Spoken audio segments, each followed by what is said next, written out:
Tactical Essentials, the further adventures of the Thunderous Fury, session 18. Let's see, the last time we left off, Zorphan and Basil were entering the forest nature utopia.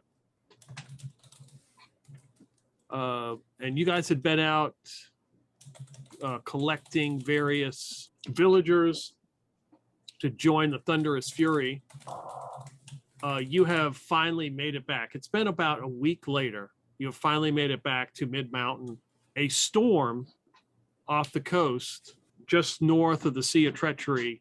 A storm is kind of socked in here on the coast. And the ape ship that was docked near Eastport and the hobgoblin ship that you had seen are gone. When you get to Mid Mtn, there's reports that they had left once they saw the storm coming in, but it has been snowing for the last week, and it is very, very cold. And you've heard that as soon as this breaks, that Ox, who is the de facto leader of the Thunderous Fury, is going to pack up and leave as Gage Silverarm. He's a former pirate of Thaddeus O'Keefe's crew, but he is kind of the mayor, for lack of a better word. You get the impression that he's pretty much had it with your group being here and Ox being here, and it's time for you to go. In his payment for your stay, he is keeping the second ship that you have. So you are back to one ship, the one that you managed to steal from the Ape Empire and then has been kind of refurbished and altered, so it's doesn't look exactly like it. But this second ship that was taken by the Bessex brothers, I believe. Yeah. Has been donated. They were told it was part of. They had to give it up because in order to get a chance at the title, the championship, that was going to have to be put in as part of their tournament money. So they gladly gave it up. Besides, the grand prize is the Commodious First Class. That's the real ship that they said to be on the lookout for. So they're not worried about losing this one. I thought for a second there they were trying to take this away from us. That makes sense. You've made a deal that I didn't know about. Oh my. We needed to this is just an investment. We will win the tournament and we will come back with a bigger and better ship. That's right, I brother. guarantee it. This is Aren't there others that are into the tournament as well? How do you know you'll win? Well, their arms are only half the size of ours. Like, we train every day, every minute. I do bicep curls in my sleep. Yeah. Isn't that right, brother? That's right, brother. I've watched you. Yeah, I thought so. I always need a spotter.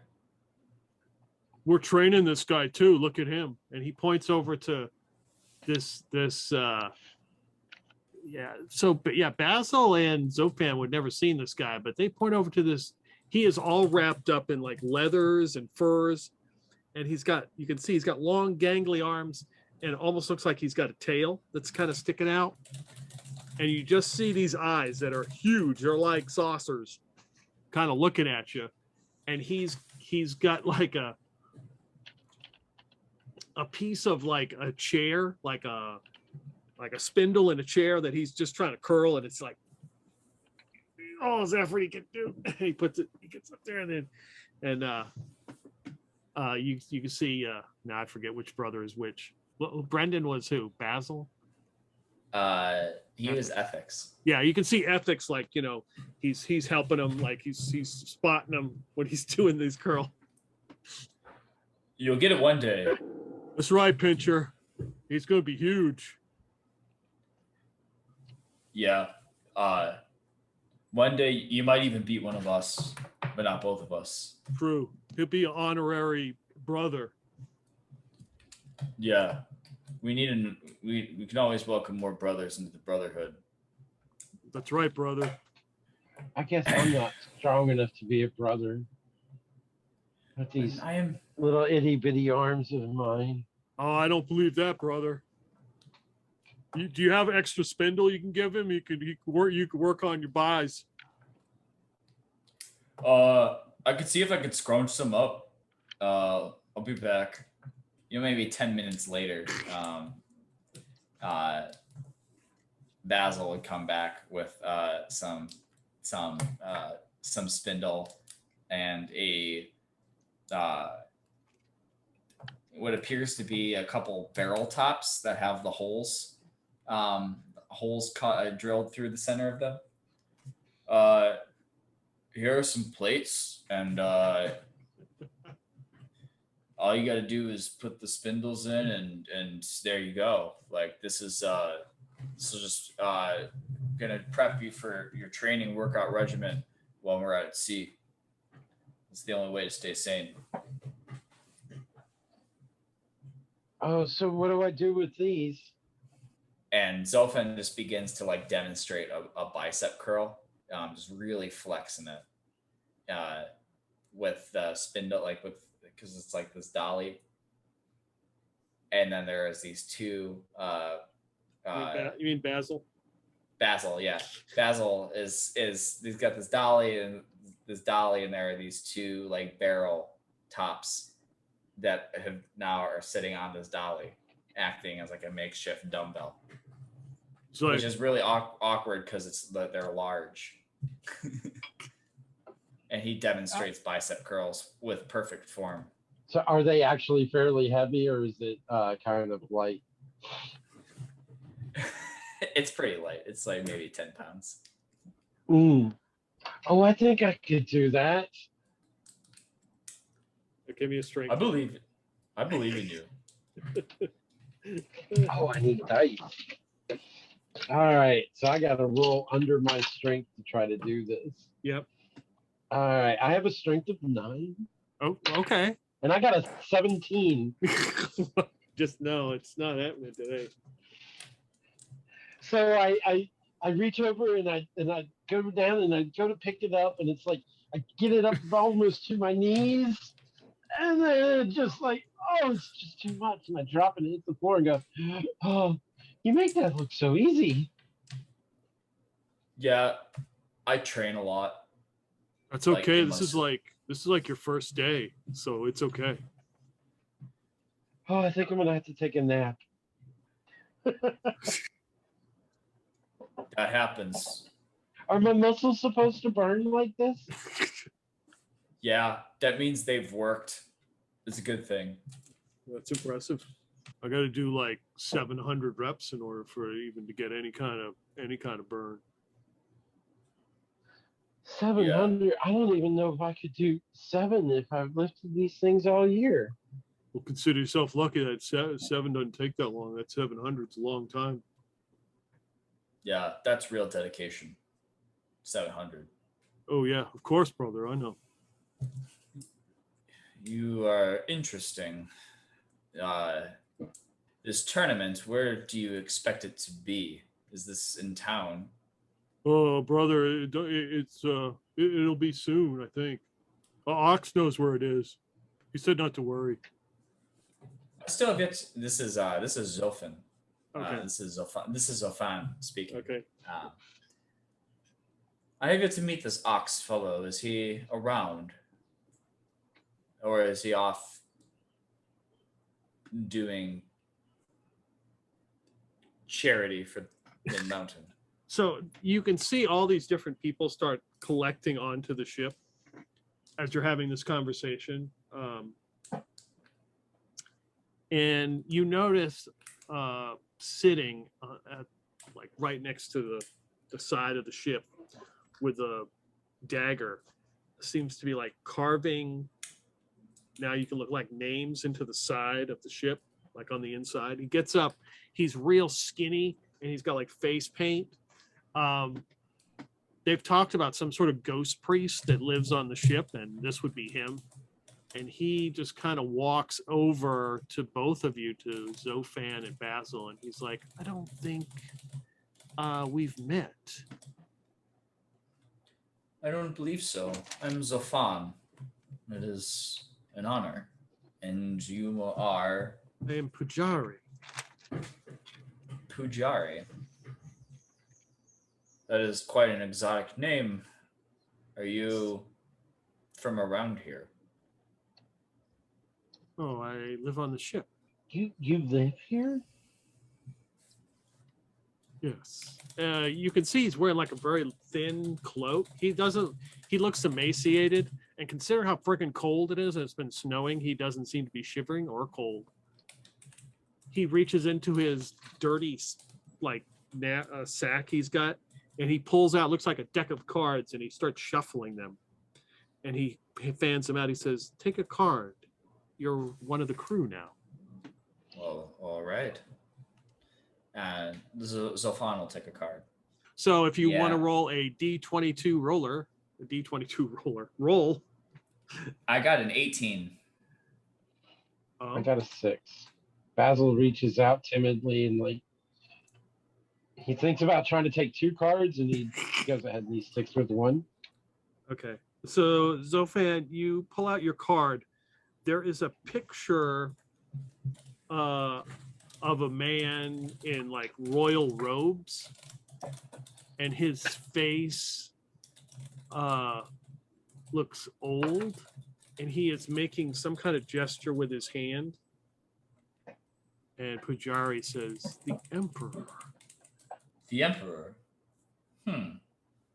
What does that mean? You are under control. You have great balance. Well, that is true. I am an acrobat after all.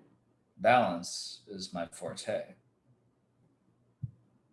But Emperor, maybe this is the grand destiny of the Guild of Many Colors. It might be. Zorphan will dig into his pouch or his pack and pull out, because he has various samples of like square leather cloths that are dyed different colors, and he will hand one to Pujari. And for you, as a token membership of the Guild of Many Colors, show this to any of the guild, and they will recognize you as a member. Since the Guild of Many Colors and the Thunderous Fury hath joined forces. Oh. So what color is it? This is mauve. And it's like a swatch. Yeah. So he looks at it, and he sticks it to his tongue and licks it and sticks it to his forehead and looks around. Well, you look absolutely stunning like that. I have been given the sight of Ma. Indeed, Okay. you have. It looks good. Welcome. It is an honor. Basil, you pull out your card. You see this black tower, and it appears to be like pieces of it falling off, and it's on fire. He says, the tower. What does this mean? Crisis, perhaps? Danger? Oh no. Liberation? It's always one thing after another. Liberation? Well, that sounds promising. But I'm sure it'll be a crisis. No, It's just my luck. I'm sure you can handle it. I don't know. Everybody around me always keeps dying. That is the life of adventuring, is it? But it is sad. Oh, but I got this acorn, so like if I die, you can give it to me. Would you mind? Of course not. You can count on me as long as I am able to. That would I be will. awesome. I will at least make sure I can bring you back to life. Oh, you know about the acorns? I didn't know if we told you about that before. We didn't know about the acorns when Deseret died. He was a good guy too. I believe I was given Deseret's acorn. Deseret. Was he an honorary member of the Thunderous Fury? He was a full-fledged member of the Guild of Many Colors. He was a hobgoblin. Yes, and he perished on the sea, fell victim to a spider attack. He was fighting to keep us all alive. I will include his name in the memorial. I think he'd appreciate that. And Pujari folds up his cards and puts it in his dirty little sack and walks back over and sits cross-legged against the side of the ship. The inside takes out that knife and starts. Looks like he's carving it. It looks like he's carving out the name Deseret on the side. I think he just told our fortunes. Yes, I'm not really sure what to make of it. I haven't been much of a believer in fortune telling, but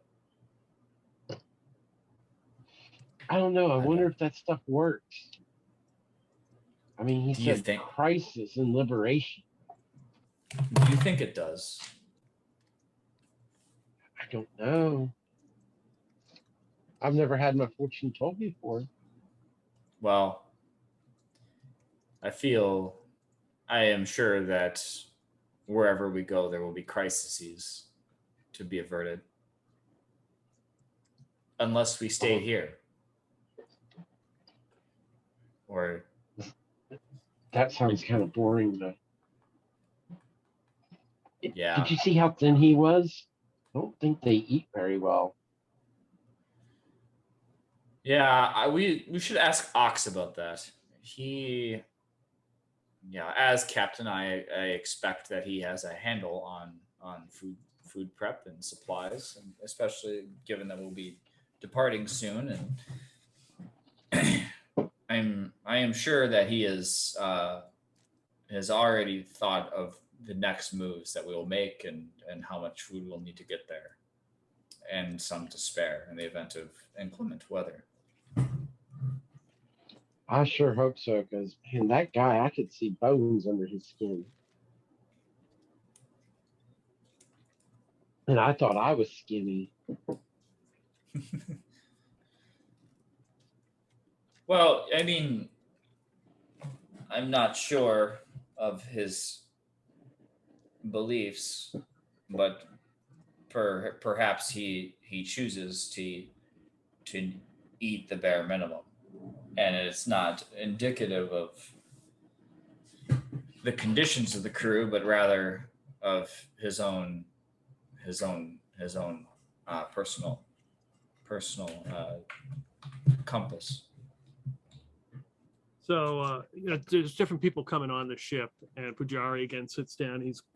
And as you watch him, you can clearly see you probably both. I don't know how educated you are, but it looks like he's writing out Deseret. And then as you look, there's a bunch of names that go along the inside of the ship that he's been carving out. He's an older man. He looks grizzled. He's got a beard. He's carrying like plate mail with a javelin. He comes walking on there, kind of looking around like, he's never been on the ship before. Pujari just kind of sits right up and walks over to him, and you can see him do the same thing he did to you. And he hands him the card, and the guy's like, "What the hell is this?" And he chucks the card down and walks away. And Zorphan, you would recognize this guy as Roland, who you encountered when you went to the Forest Nature Utopia. Yes, he was with Vid and Ollie.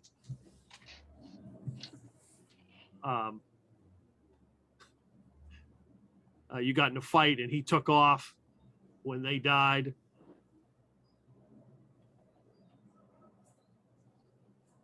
Ah, yes. I'm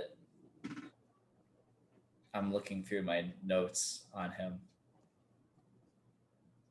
Okay. So he just went and left everybody when they died? Smart dude.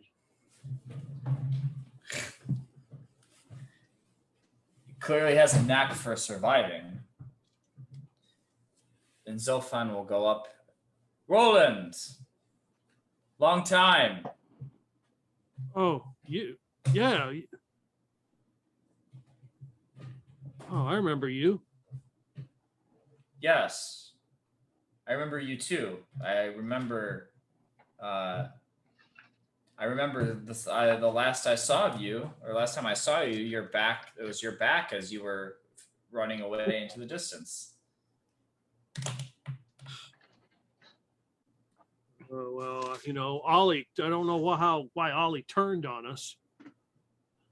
It didn't look good out there. I didn't have a good feeling, so I had to escape.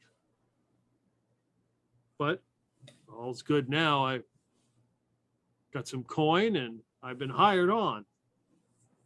Part of this Thunderous Fury. It seems that we should be crewmates. Oh. I would be remiss to not tell you that we did end up finding the Forest Nature Utopia. I was this close. I just now got out of the woods. It took me a week. Well, I'm glad you made it. It was pretty nice. Well, there was much to learn and understand there. The Centaurs made for the most excellent hosts. Most excellent hosts. Well, maybe next time if I'm still with the crew when we come back here. But for now, you got to meet Centaurs? Yes, we entered in and met. There was an enclave of Centaurs, and we. Oh wow, that's awesome! I've always wanted to meet a Centaur. They let you ride them? They were not into that sort of thing. Oh. They were more. They were kind of stodgy and stuffy. They were more of an academic type.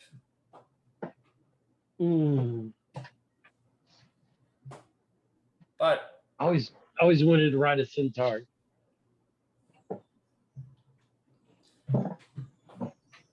That's probably like the worst thing that you could ever say to a Centaur, right?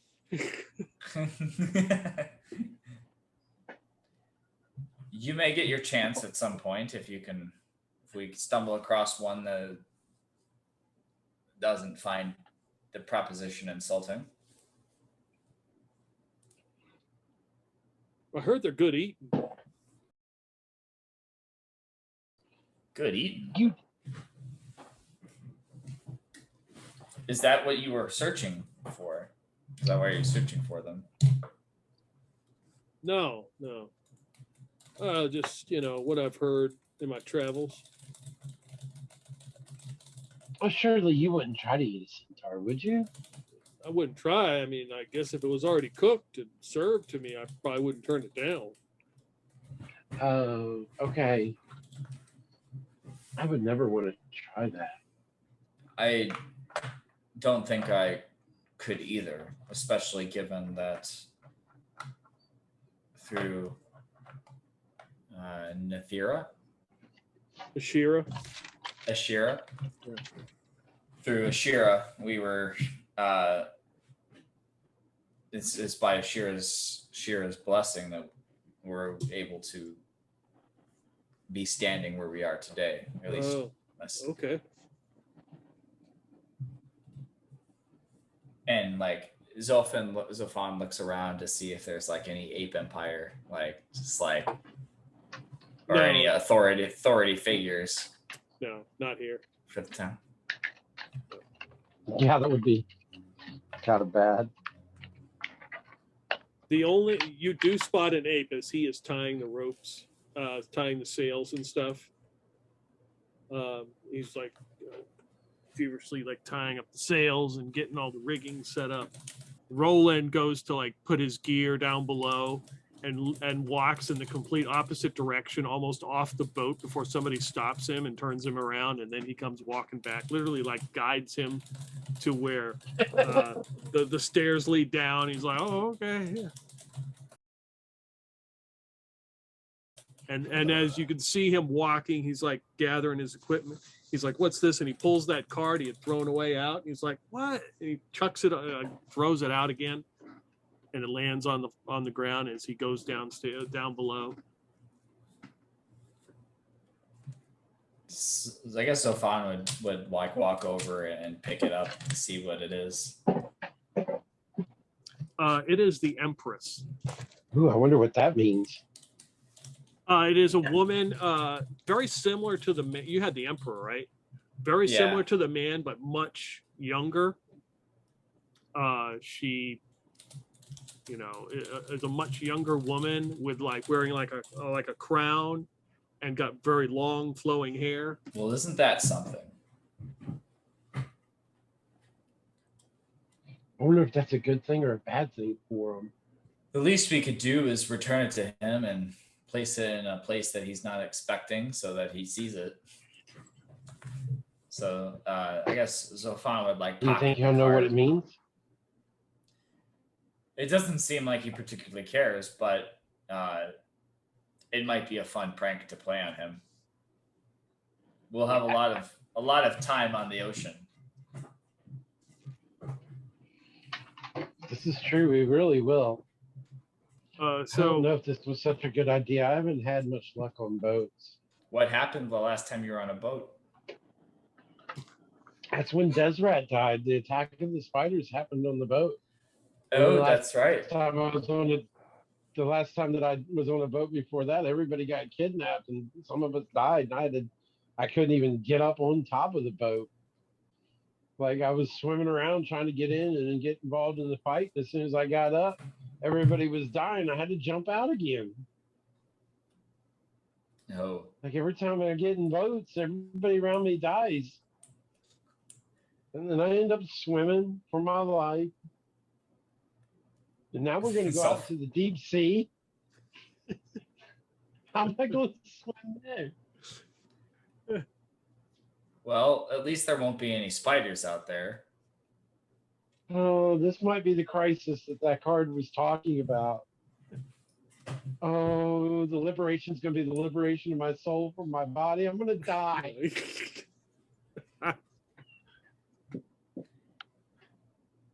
I'm sure you will. What am I going to do? Here. Let's adjourn to the inn or the tavern and have a drink to calm the nerves. Oh, a drink. That sounds great. You said the magic word. Yeah, I mean, you start to head that way, and a human in some cloaks stops you right at the end, and he's carrying a staff that's got a red crystal in it. Yeah, you would know that the apes usually use this staff because you saw them come up on the dock that time. Mm-hmm. He introduces himself as Merrick, and he says, we're about to shove off. Oh, well, Do we have any ale on board? Oh, there's some ale below. Yeah, get yourself a drink. Whew. Well, Yeah, I'm gonna need 3 or 10.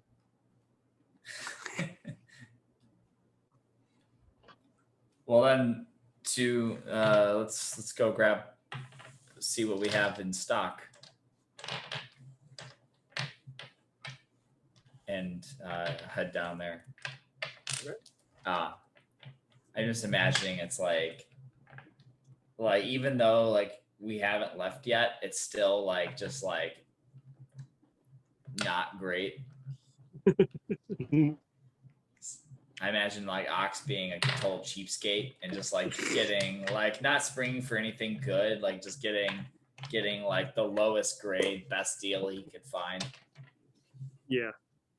So how is the ale that we find? Give me a D20 roll. 12. I mean, it's got kind of. It has a particular. It's a little bit bitter. You swear, drinking it like there's wood shavings in it. Oh,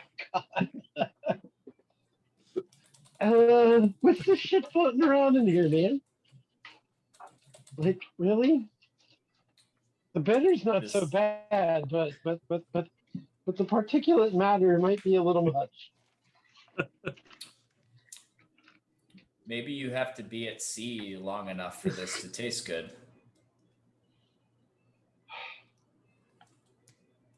If this is what the sea does to you, I don't know if I want to go. It's too late, right? Well, I guess we'll just give this to. Hey, does anybody want? Would anybody want my ale? I'll drink it. Yeah, there's all some yours. down here like ladling out the shavings, and others just like they don't care. They're just chugging it.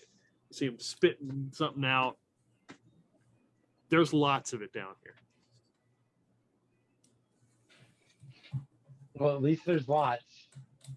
If it isn't good, at least there's a lot of it.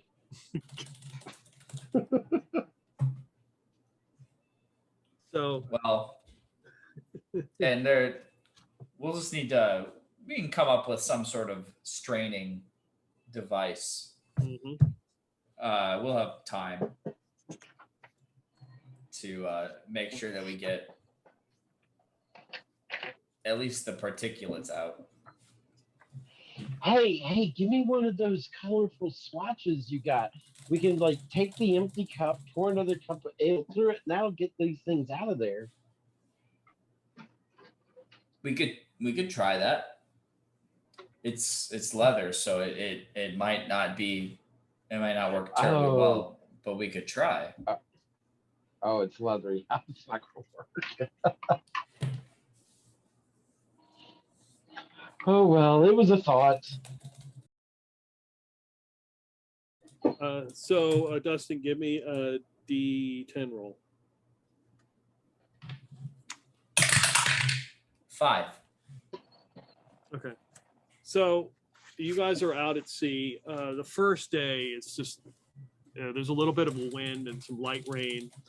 Pujari comes down at some point and sits in alone by himself, cross-legged, like starting this small little burning incense with his mauve swatch still somehow stuck to his forehead with his white face paint as he is doing some sort of meditation. Note to self, don't let this guy spit on me. Zorphan would, like, whenever he sees Pujari walking around and he still has that swatch on them, it just like brings he would smile. You know, he'd be proud. He's proud. Anything you want to do while you're on the ship this day? I want to see if there's anything. I want to scout it out and see if there's anything that I might be interested in trying to steal at some point. Okay. like I'm not going to steal anything, but I want to skulk around and taste the joint. Other than the wood shaving ale and some questionable rations that are on the ship, everybody else has got like their own personal knickknacks. Ox has his own room down here. Everybody's kind of like out in the open with cots and bedrolls. There is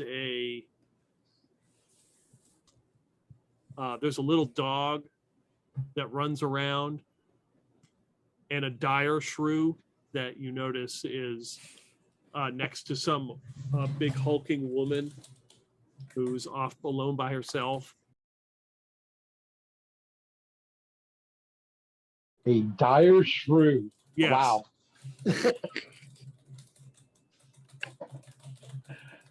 I didn't even know that was a thing. Okay. I'm not. I don't see anything interesting to steal, but Ox's room. Yeah, that most of the time, that ape stands in front of the door.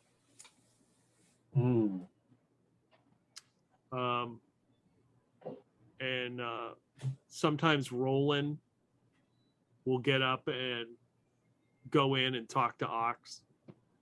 So the only place that I can't see if it's got anything good to steal or not is Ox's room, and it's under guard most of the time. Yeah. Okay. I'm plotting it. Basil is plotting and planning and scheming in his head. Okay. But he doesn't mention that to anybody, of course. Zophon would like talk to and like introduce himself to the different crew members, like the ones that he hasn't met, and to get to know everyone. Okay. Exchange pleasantries, origin stories. Yeah. And those sorts of things. Yeah, the Bessex brothers, of course, have made like a makeshift gym down here with their various items, and they've got the weird looking. So now you see that guy with that has he's got a tail.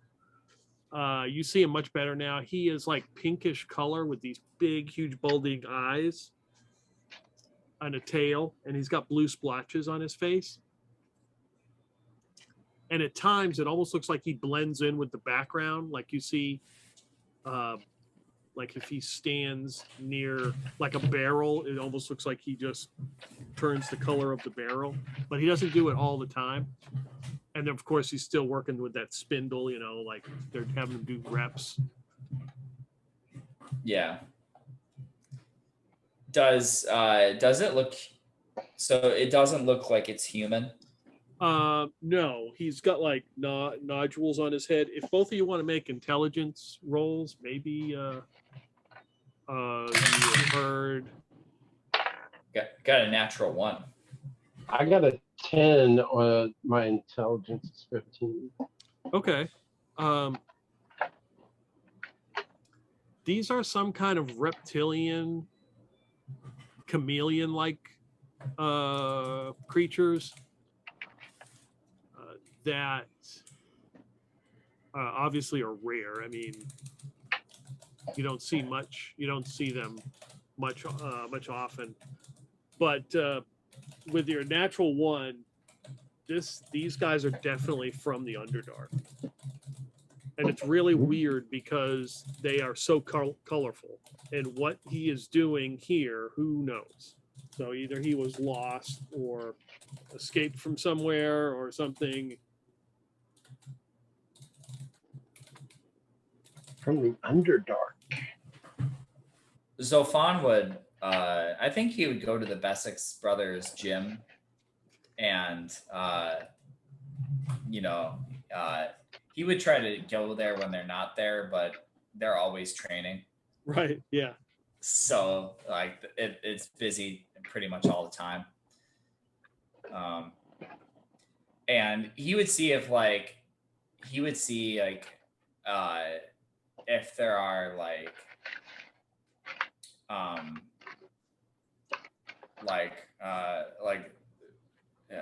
those like bars set up, something that he could like practice like some his acrobatic things on, like what do you call those? You know, those parallel bars or no parallel bars, yeah, like if they have any makeshift parallel bars, and if they don't, then he would start be making his contribution, adding parallel bars to the gym. Okay, they're very curious, of course, why you're doing this. They're very skeptical because you can do all these things, but you're not like, you don't have you don't have one huge arm or one huge leg or thigh muscle or anything. So they're like, I don't know, brother. See, you can use this to as another form of training. And Zorphan begins to proceed like walking across with his feet off the ground raised, and then he will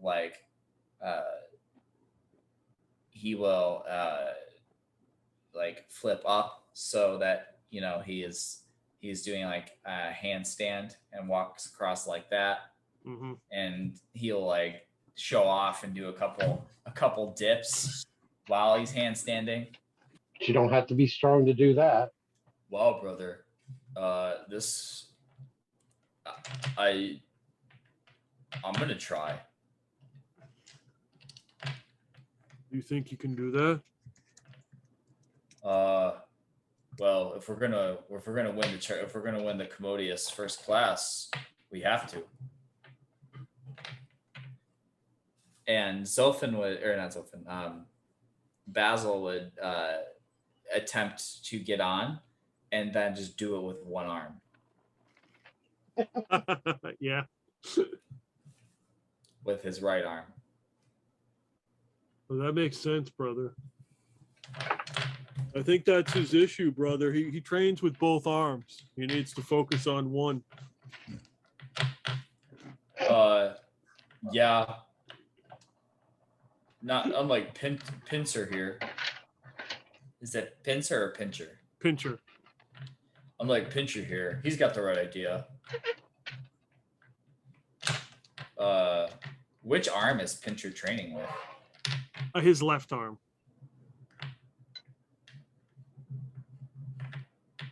He's learning from the best, brother. Oh yeah, brother. He'll be honorary Bessic soon enough. Paul, give me a D10 roll. D10 coming up. So you've checked the place out. 6. 6? Okay. So the next day it rains. It's cloudy, rains all day. You know, water dripping down from the deck. You know, there's some buckets out to catch some of the water. You notice Pincher walking over, and he goes and talks to Ox. Before he does, though, Pujari gets up and looks at him and then does the deck of card things. Apparently Pujari just didn't do that the last time, or you never saw it, or maybe he got an extra card or something, and Pincher just kind of looks at the card and kind of walks in, and he's in there like an hour and then returns back to his training. I wonder why he didn't do him right away. I'm not sure. Maybe he just didn't see him. He seems to be quite skilled in avoiding being seen. Although Pujari seems like the type that would see through pretty much anything. He does kind of blend in with things. I wonder if you were to like take his skin and put it on yourself, if you would be able to like go unnoticed the way he does. Of course, he might not like it if you tried to take his skin, right? He might find that offensive. Might make him a little upset.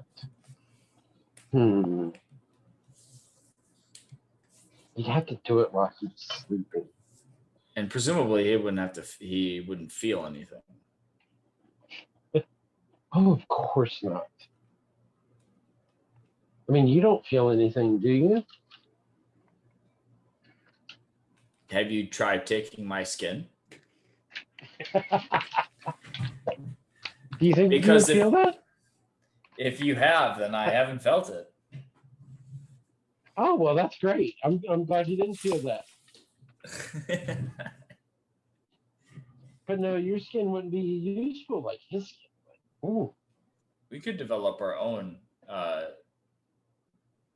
apparatuses to work in a similar manner. I need to get some different colored dyes, but I imagine that we could craft some sort of some garments that would make you blend in with your surroundings. You really think so? Do you know how useful that would be? Easily. Like I'd be able to sneak around anywhere. The biggest challenge will just be setting up a leatherworking shop. Oh, wow. Might need to see if the ship's pretty crowded. I'd have to see if I could have at least a semi-permanent area that I could set things up. Oh, I said, you're big and strong. You can just make them let you set up someplace, can't you? Well, I'm not. I might be able to, if I can convince them as a viable business strategy. I mean, the Guild of Many Colors does need a space to work, to do guild business out of. So it only makes sense to have something, and we could make some extra coin. Makes perfect sense to me.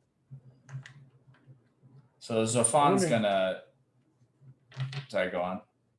Oh, I was going to say he's got some gold he can throw at it, if that'll help. Let me talk to Ox and see if we can make out an arrangement. As we've kind of been on this ship, has there been does it seem like there's any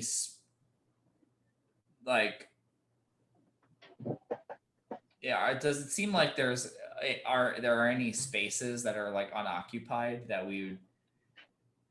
might be able to be commandeered into a tannery of sorts? Yeah, I mean, you could grab. There's, I mean, it wouldn't be a whole lot of space, but yeah, it's not every space is occupied. So, yeah. So how cool would it be to have armor that makes you blend into the background? I think it'd be very useful, and you could have different armors for different locations. So if we know we're going to go to a forest, we can bring our forest-colored armor. And then we too can be like Pincher. Oh, so you'd have to change it for every location that you're going to. Yes, I haven't run across dyes that change colors. But didn't you notice that Pincher, he changes colors as he moves? I did notice that. That's so it wouldn't be that sophisticated, but if they can be made light enough, which I think they could be, then it might not be unreasonable to carry 2 or 3 at a time. Okay, you keep thinking about that, and I'm going to keep thinking about getting the skin.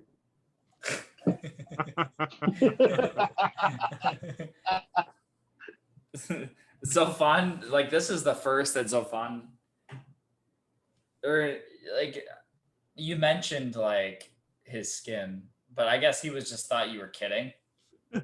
So he probably still thinks you're kidding. He was like, right. Well, I don't think he'll actually stoop to try to kill Pincher for his skin. It's definitely on his mind, the possibility anyway. Because he's absolutely intrigued about the idea of just being able to blend into stuff the way this guy does. So it's the next day is clear and sunny. Dustin, give me a D20 roll. 19. So you find out on the ship that all the water stores that they didn't bring enough water, and all the water is there out. All they have is this ale that's got shavings in it and some kind of rum that's real chalky, syrupy tasting.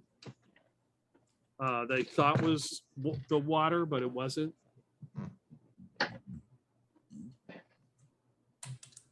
Well, if we have rum, what else do we need? We don't need no stinking water. I'm thirsty, not dirty. What do you mean we're out of water? Roland comes over and he's like, yeah, apparently when they were loading our supplies, I guess they didn't put enough water on the ship. So I think we're going to think about stopping somewhere, picking up some fresh water. Have you heard where or how long until we stop? It won't be long. Well, that's good. Famous last words.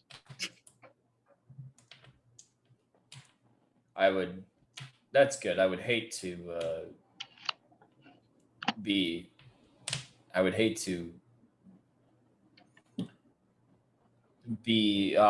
surviving off of these wood chips for too long.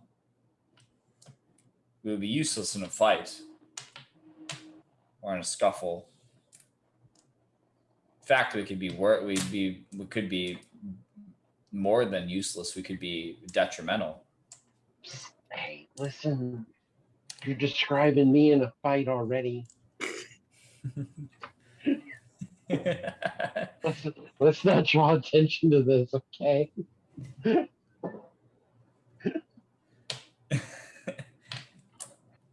So it's late afternoon, and the ship anchors outside this small island. And Roland comes up to you two, and he's like, "I just talked to Ox. He said he wants us to go ashore, see if we can procure some water. At least find out if they got fresh water on the island here." So is this island is it populated or does it look like it's wild or? Yeah, it looks just out. I mean, it doesn't look very big. It's out in the middle of nowhere. I mean, No signs of settlements around or anything like that? nope. Oh, what could go wrong? What could go wrong here? Did you ever try to give Roland back his card? Oh, that's a good question. I would think that the previous day, the rainy day, he would, Zorphan would, like when Roland wasn't at his bunk or net, hammock net, or what the sleeping situation is, he would go over there and put the card in his things so that when he looked in his pack next, it would just be sitting there. Yeah, as he's collecting his stuff, he looks at his pack and finds that card again. He's like, "I thought I got rid of this," and throws it on the ground. He's like, "All right, you two, let's go. I got to sign this duty." Okay. So they get in the little dinghy boat. He's like, he kind of looks at you two and he's like, I'll just I'll just rove.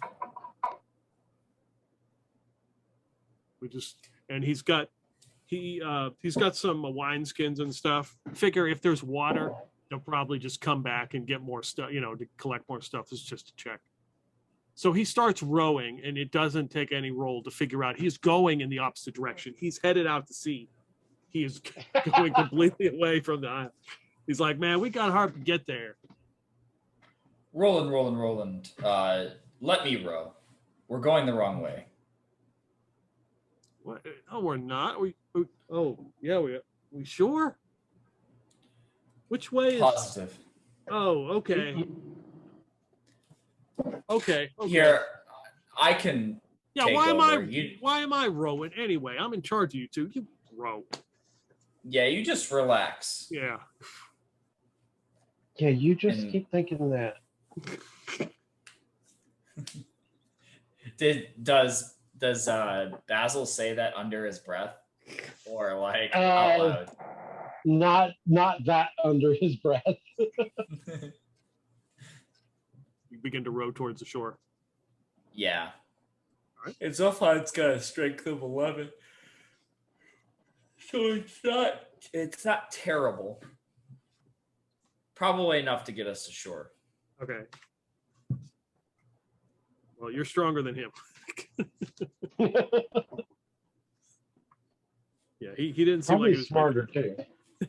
All right, so you guys, it's there's a beach and thick foliage.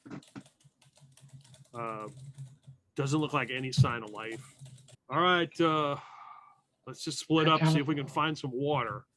I don't want to hang out here any longer than I have to. Okay, you go that way, and I'll go this way with him. Okay. Maybe it would be best, actually, Roland, if you came with us. We can lead the way. I would hate to have something happen to either of us and have to bail each other out. Yeah, because if anything happened to us, we're going to need you close by to keep us safe. Exactly. Yeah. Because we're nothing without you. Give me a charisma roll. Who? You. Okay. God. My charisma is 8, and I get a 6. Well, I mean, yeah, if you put it that way, I mean. You're a bright young man. I'm sure you see the intelligence of this course of action. And we'll start seeing, like, are there any paths or, like, deer paths, that you can, like, or breaks in the trees that we could see? One of you got, both you guys can give me wisdom rolls. All right. Let's see here. I've got a wisdom of 11. I failed. 6? I got a 6 again. That's kind of odd. You see, so yeah, it'd be Basil. You found some footprints. That doesn't really look like a path, but you can see some footprints. Give me an intelligence roll. And I rolled an 8 this time. So I've got an intelligence of 15. Okay. So you look at the footprints and you're like, they look familiar. They remind you of Pincher's feet, because he's got like these long, narrow, spindly feet, and they look like footprints that he would make. Ooh. See that? I might be able to get that skin, or it might be able to get us. Is Pincher out on a mission as well? Roland, do you know if there is any other crew that have disembarked? No, we're the only ones. I don't know. He was talking to Ox on the trip, talking about wanting to, if he could get returned home sometime, and then said he was blabbing on about his card, about some sort of judgment. I don't know. Well, if this might be Pincher's home, he would presumably have knowledge of where to find water. But how would he have gotten here? I don't know. I think we need to keep moving. We need to find some water and go back for that guy. So do we follow the footsteps or do we go in the opposite direction? It would make sense to me to follow these tracks because they presumably know where they're going. We would be picking a random direction elsewise and just hoping that there is water there. Well then, you lead the way. I'll be right behind you. Or Roland, you lead the way. Oh yeah. Okay. And he takes out he's got his shield and he takes his javelin out and he starts pushing through the foliage, walking through. He goes about, I don't know, 100 yards. And you see him do this with his shield, and you see the spider web all over his shield as he's knocking it off. He's like, well, getting close to something. Obviously, nobody's been down here. And is it water? And you clearly see the footprints. I'm following. Does it look like there are just 2 footprints, or does it look like there's 4? You can give me an intelligence roll if you want.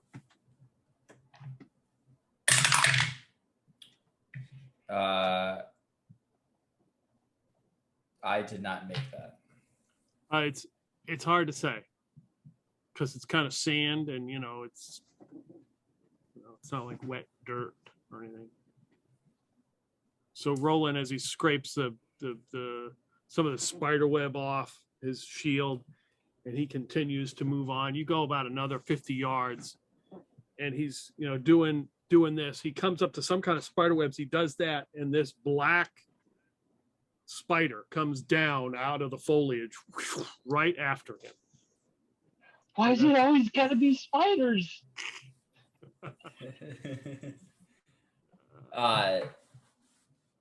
I guess is it like right in front of him, or is right here, or is it like some distance?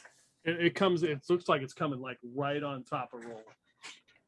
Presumably Roland's like a couple feet in front of us, so I guess Zorphan will pull out his crossbow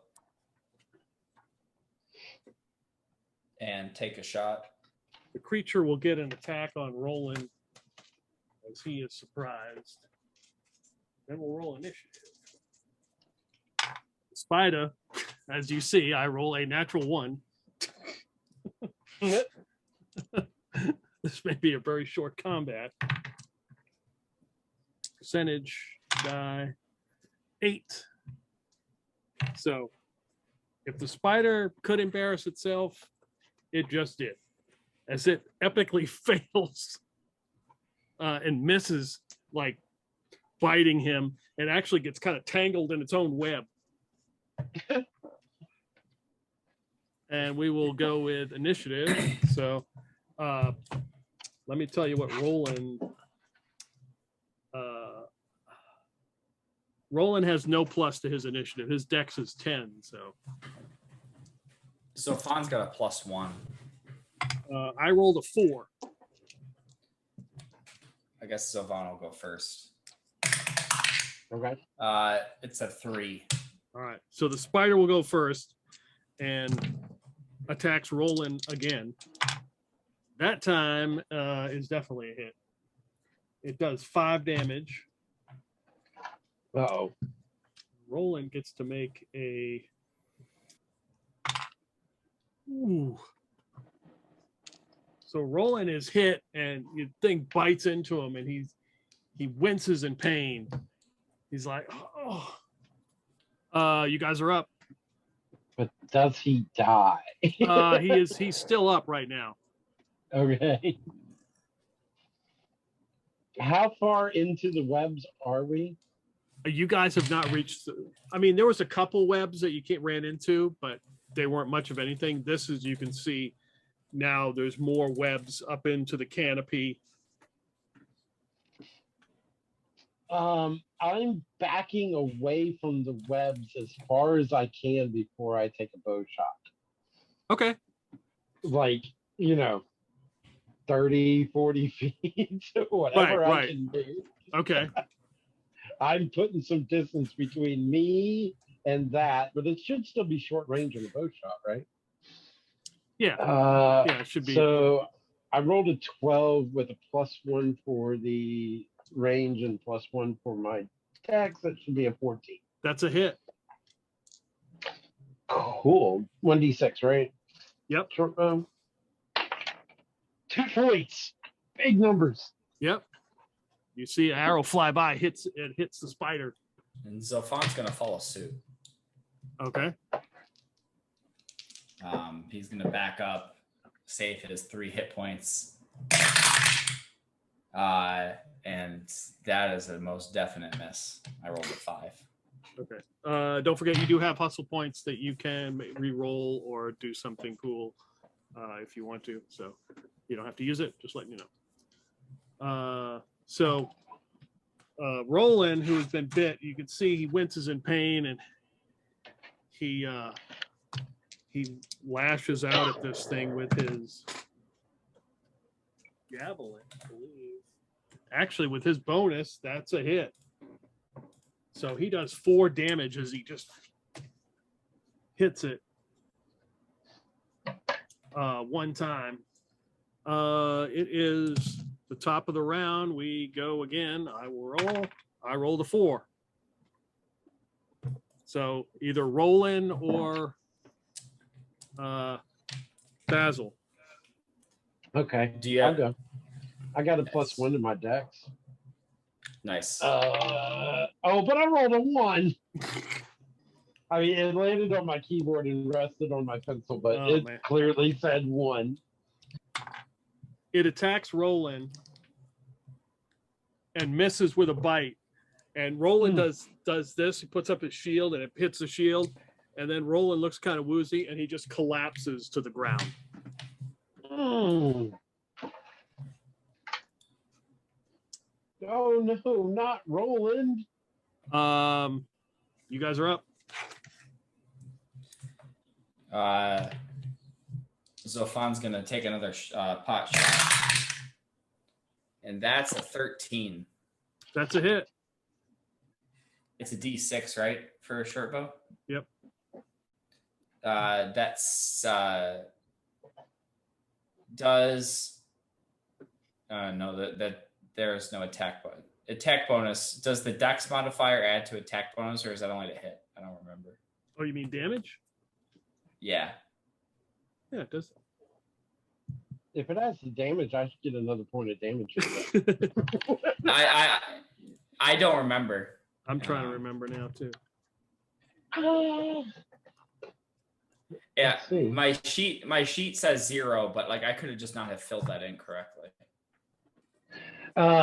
Rules as written says dexterity with missile is applied to attack rolls, but not damaged rolls with ranged weapons.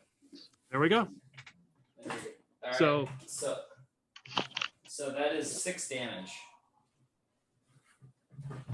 So you hit it like right in the hourglass pattern on its abdomen. You hear the puncture, poof, and like this fluid starts to leak out of it. It goes, or Nice. words to that effect. Roland's not doing anything. He's assuming room temperature. Basil. Oh no. Okay. I back up nonchalant, like hoping that my buddy here isn't going to notice that I'm putting a little bit distance behind him, so he's a little closer to the spider than I am. Not a lot, just a little bit. And I take a shot with my bow. Oh shit! Hang on, I had to catch that. I roll. A 19. That's a hit. That should be a hit. Yeah, the first one fell off the desk. I had to catch it. All That right. wasn't a fair roll. Let's see. 2 points. Well, it had 1 HP, so tell me how it does. As I back up and I just sort of like turn my head sideways, hoping I hit and manage to hit it. The arrow flies through the air, and I close my eyes for a second and wince, and I open them and I see it killed it, and I'm like, yeah. All right. You see that? We killed it. We killed it. We killed it. All right. We will roll initiative again. Nice. I got a 1. So it's either you or Joe Fan. I guess I can roll. 6. Actually, a 7. All right. You're up first. Son of a bitch. Can we see any other spiders? All right. So I'm going to roll 2d6. Oh, that's scary. It has, let's see, on its, this is a morale check. 10. Yeah, it's, you see a second one come down from out of the canopy, out of the web, coming in your direction. All right. I'm going to shoot that one. I'm going to fire a warning shot, except it's going to hit him like a normal. Well, maybe it's not going to hit it. That was a 6, so that definitely didn't. Yeah, it fires and gets caught up in the web. Damn it.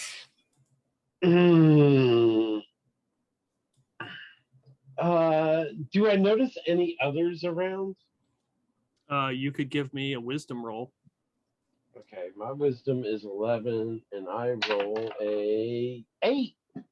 Yeah, it doesn't look like it. There's a few cocoons up in the canopy, but this huge 6-foot black spider is the this the only one you see. Did you say 6 foot? Yep. You see the size of that thing? I'm going to run back another 20 feet and take a shot. All right. I rolled a 3. So you fire again. It goes into the canopy, into the web, and gets caught. So this thing moves forward. It kind of checks. So it kind of checks on Roland, and then is up in the. It's still in the web and kind of jumps down off the web onto like where you guys are, and gets ready to attack. It'll be next round. So, initiative. I rolled a 3. I guess it's my turn. Yep. All right. I got a 5 and plus 1, 6. Okay, you're up first. And it clearly All looks right. like it's coming after you guys. So, Peter knows this about my character, but in the generator, one of the descriptions is cowardly, the other one is untruthful. So I back up another 10 feet.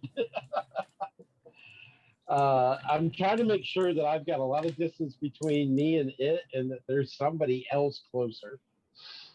And I rolled I got an 18 that time. That's a hit. 19 with the bonus. So that's a 1. So yeah, it just kind of grazes off of it. Takes some of its like off the top, a little bit of its fuzz, flesh, or kind of like it's like a scratch. Big numbers. Yep. Zorphan's gonna back up as well, and seeing turning around and noticing that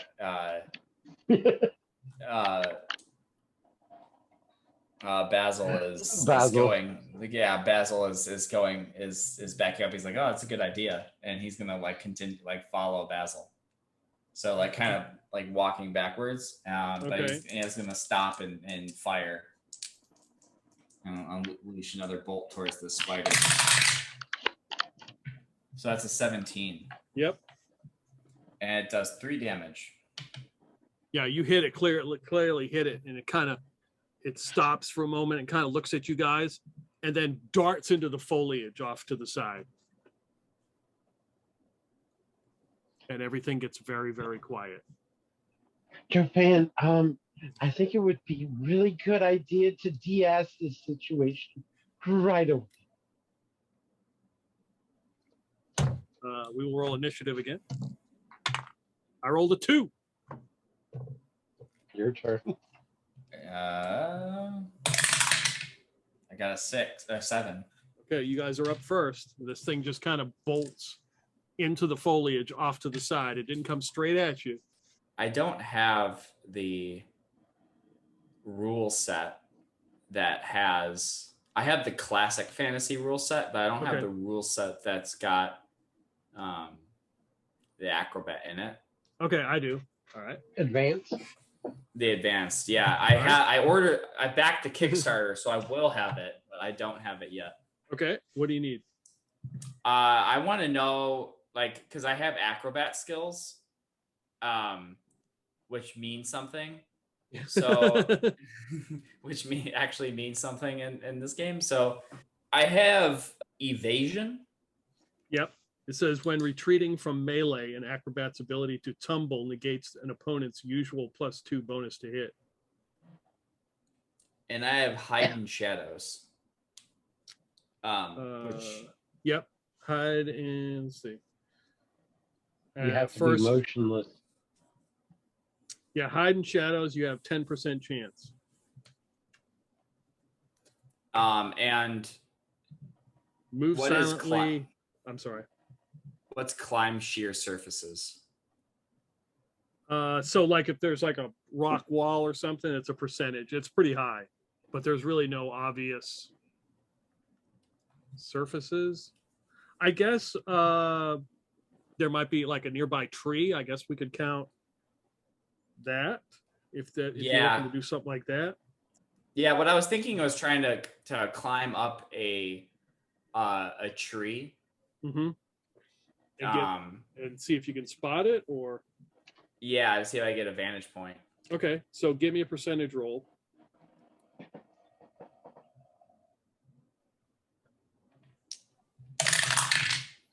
$95. This thing is you need an 87 or lower. Damn. You do have a hustle point if you think it's worth it. You know what? Yeah, I'll re-roll that. 19. That's okay. better. Yeah, you go to one tree and it's like there's some kind of slime or grease on it, and then you go to the next one.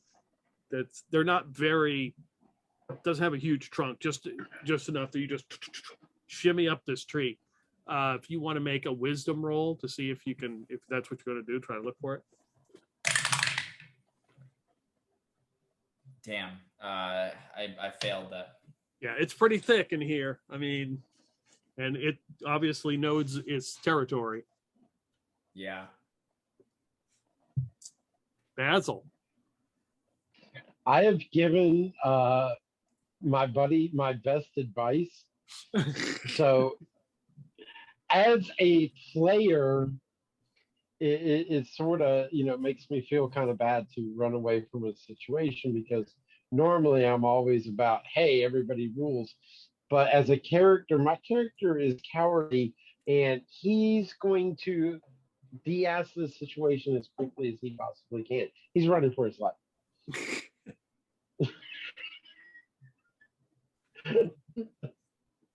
All right. Now, in the future, if you survive this, I will not hold it against you. If you hold it against Basil for turning tail and running like hell. He has fought spiders before. He's watched people die both times from one spider bite, and he doesn't want to be the one to get dead from a spider bite. He's like, his life is just death and spiders. Give me a wisdom roll. Who, Basil? Yep. Okay. My wisdom is 11, and I get a 2. Okay, you know the path that you took to get back Okay. out of here. I mean, you're in a hurry. You're running. So we will roll to see what the spider attacks. The spider sees one per. I mean, you got one character close by. So I'm going to say 1 to 4, and 5 and 6 will go after Basil as he's running away. Oh, come on, low numbers. 2. So it comes out of the foliage and leaps up and tries to bite a leaping bite from the spider on.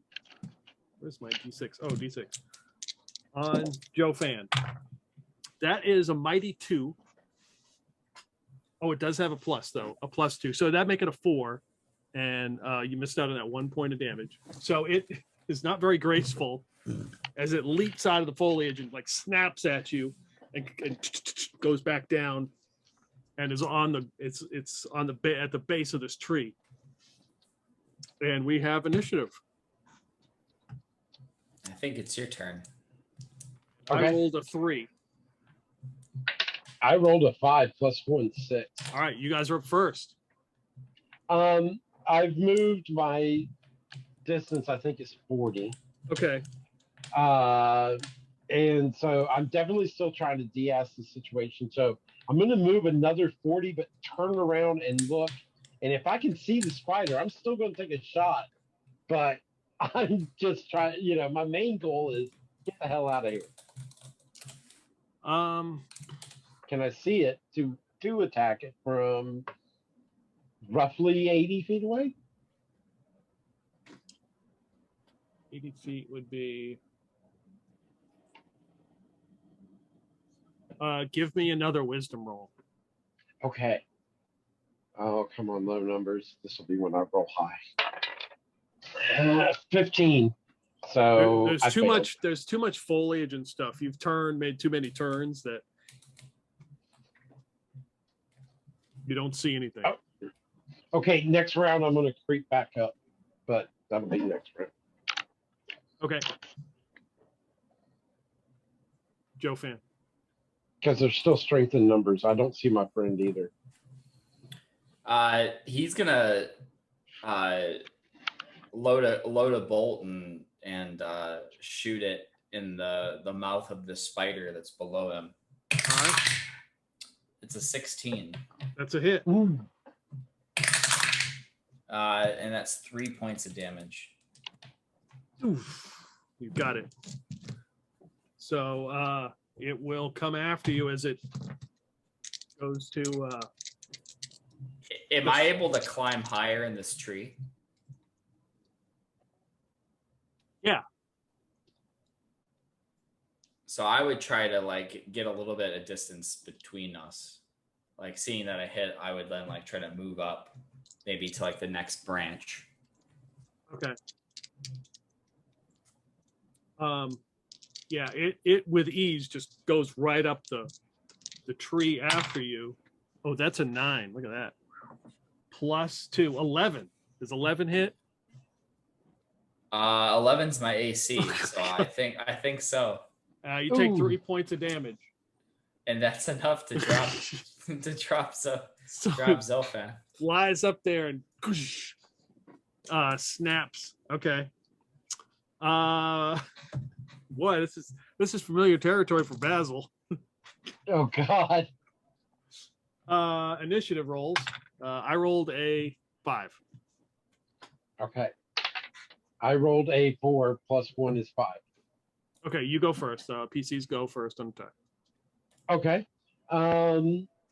He's going to creep back up just enough to try to make out the action. You see the spider up in the tree, and you're the lifeless form of Zorphan. He is starting to spin it up in its web. How far away am enough to just you would have a straight shot, but you also would get sneak attack because it doesn't know you're there. Right. That's kind of what I was going Okay. for. So that's +4 to hit Yeah, that's nice. and double damage. I'm going to try that with my arrow shot. All right. I get a 13. That's what you need. Oh, but I got a 1. So 2 points of damage, double damage, 2 points. How did we do that? Did we roll 2 dice or we just double them? Oh, I don't know. How did we do that? Or max? Well, it's not max. It's just double. So roll another die because it's 2d6. Okay. 6. It had 6 hit points. So tell me how this one dies.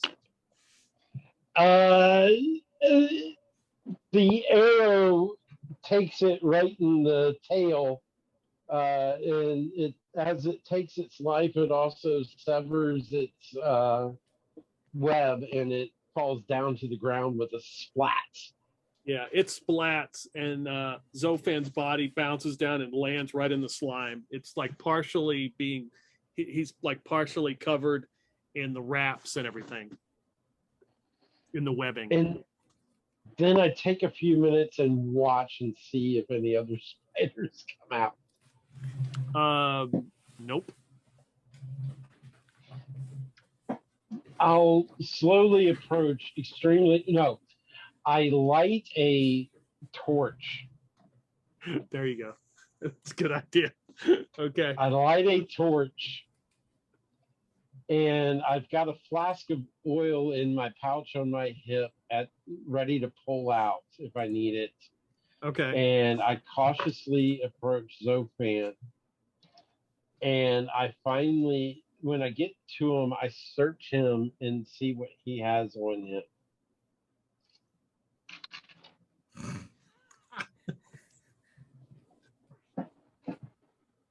Zorphan is he's got a backpack. In his backpack, he's got some manacles, some torches, a grappling hook, a bag of marbles, a bag of caltrops, some rope, and a tent, and a short bow and a crossbow, and a short sword. Is there an acorn anywhere? No. So he relieves him. He relieves him of the bag of caltrops. Okay. Because he thinks this is kind of useful. Is there any gold? He's got 14 gold. No, he doesn't.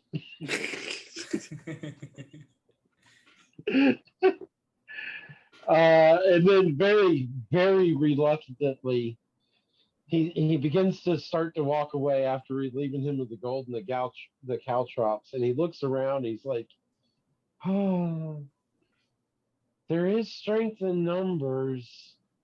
And he turns back and he reaches into his pack and he pulls out one of the acorns that he has and he gives it to Zorphan. You stick it in his mouth and like a nutcracker. Yes. Does that like give you 1 hit point?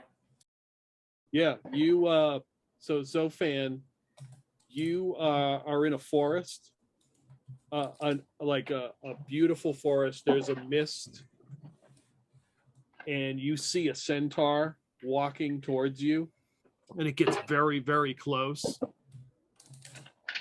And it's it has the head of a woman.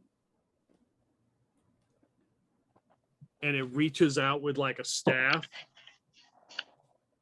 And then all of a sudden you come to.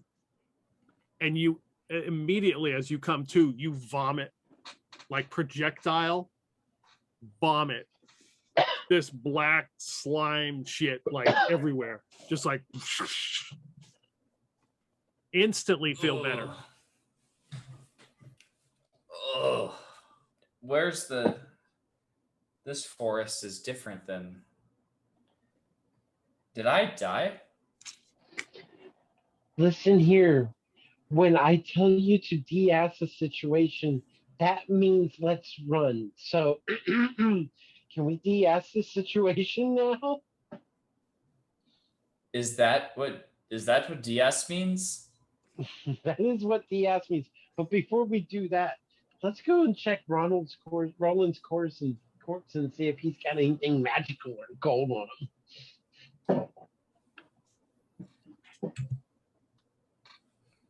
Yes. Let's do that. And like shakily, Zorphan will get up and chest his footing out.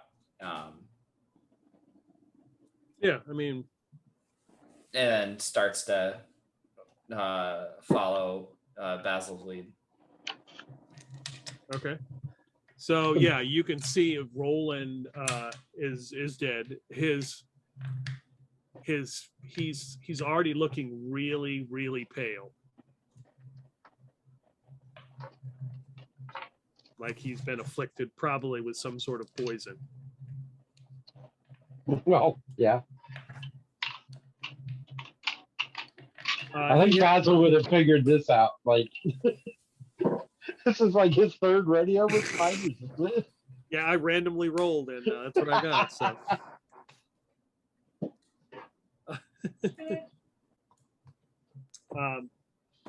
so he's wearing some plate mail. He has a shield. He's got a javelin. No, he doesn't.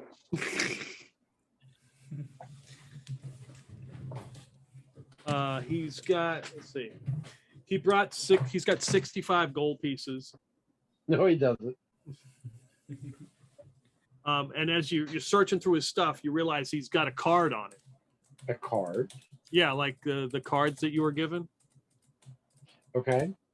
And as you flip it over, it's the death card.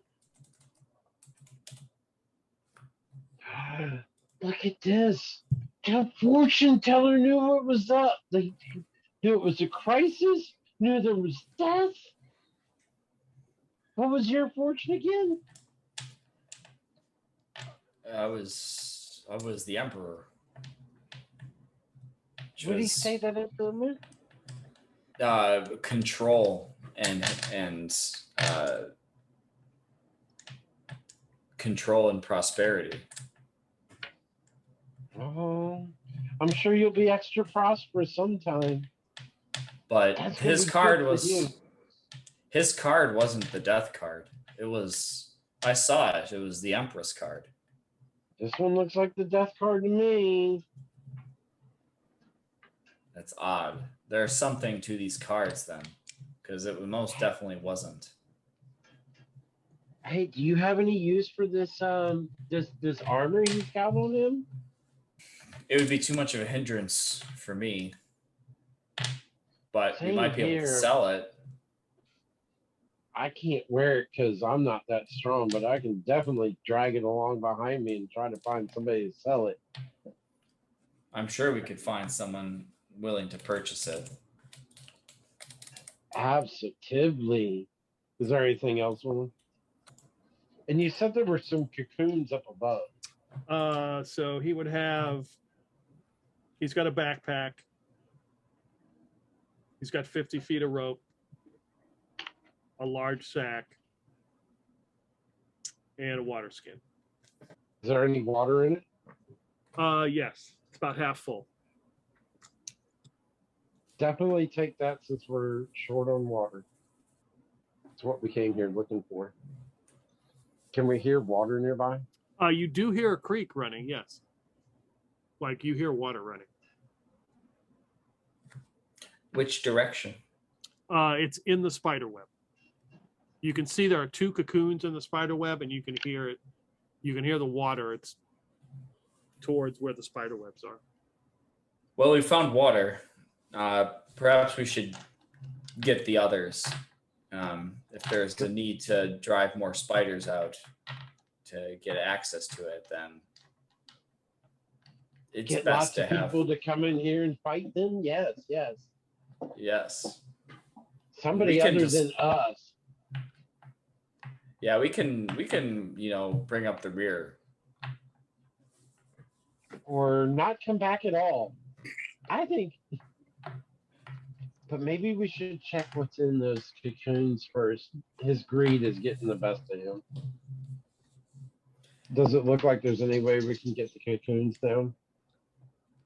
Yeah. I mean, if you got a torch, you can burn some of the webs away. Yeah, he wants to see if there's other people that have been caught in these cocoons and if they've got anything good on them. So as you burn the web away and you're walking, you find 19 copper pieces like on the ground. Okay. And 42 gold pieces.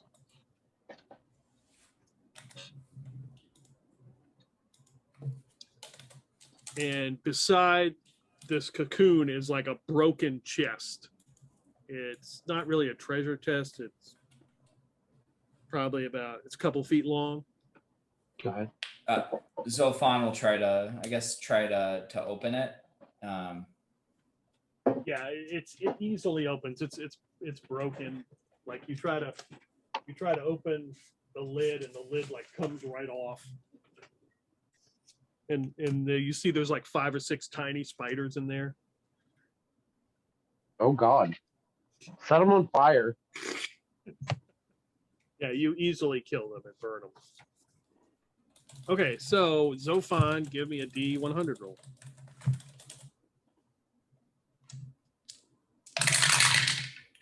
$70. Why do I have to? I always have to look shit up in this game. What the hell is it? I don't know what this item is. Oh, okay. You find this in this box. That's a knife. Well, that would be useful. And he Zorphan pulls them out, and like, how many are there? There is one. It's got these runes on it. It's it's got, because these spider eggs and stuff, and it's got some spider webs and shit on it. So I'll clean it off. Oh, that's nice. Hey.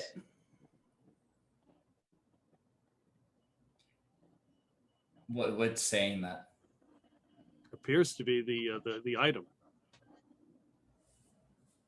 And Zorphan like looks around.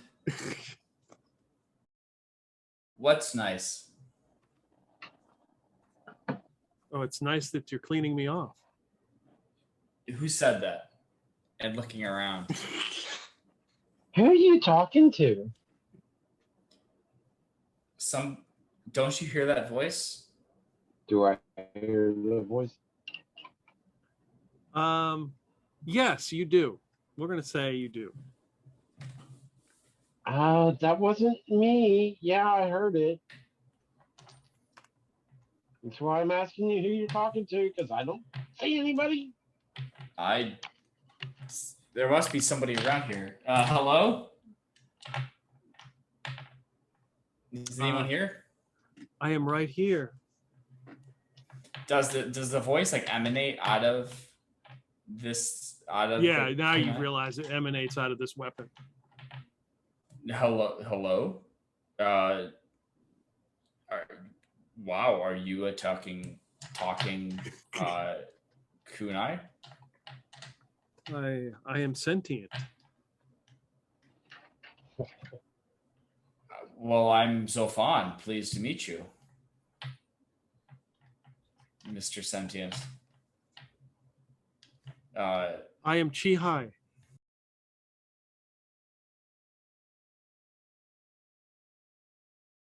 How came you to be in a weapon? That is unimportant now. You have, I feel as though I am in the hands of my rightful owner. Do you have any gloves on you?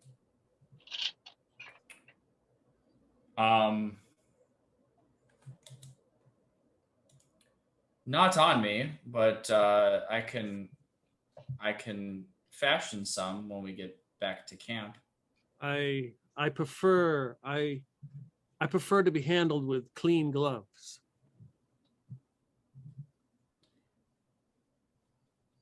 I see. Well, not much I can do about that now, but I can I can comply with your request later. Yes. Hey man, it's a talking knife. You're gonna do what it tells you to do?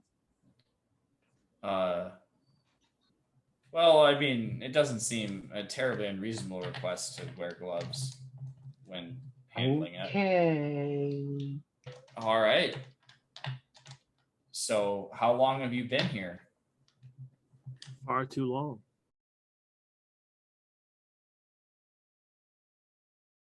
Do you know if there's anything of interest on this island? Or have you only been in this area? My previous master believed that there was a passage to the underworld, or the underdark as he called it. I believe he is but dust now.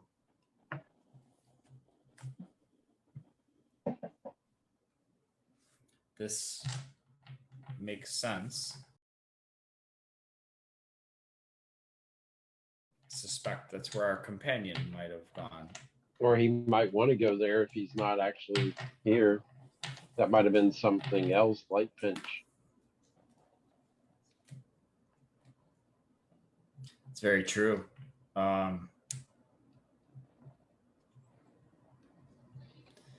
You know, Pinch might pay well to find out this is a way to get back home. He might. But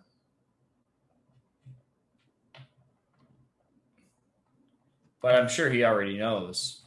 But if we see him, we can let him know. For a price. You don't just give away information like that for free. I mean, I assume we're all part of the same adventuring company. I figured we'd, Is he part of the Guild of Many? Is he part of the Guild of Many Colors? He's part of the Thunderous Fury. Oh, okay. Which has merged with the Guild of Many Colors. Okay. I didn't know he was part of our guild. I just thought we were on this boat. I'm sorry. We'll tell him. Of course, maybe he's not. I'll have to ask Basil in ethics. Or Ox if we ever see him. But he seems to be holed up in his room. Now Roland's not around anymore to take messages. Basil's been through a lot lately. He was a little unclear about how he ended up on this boat.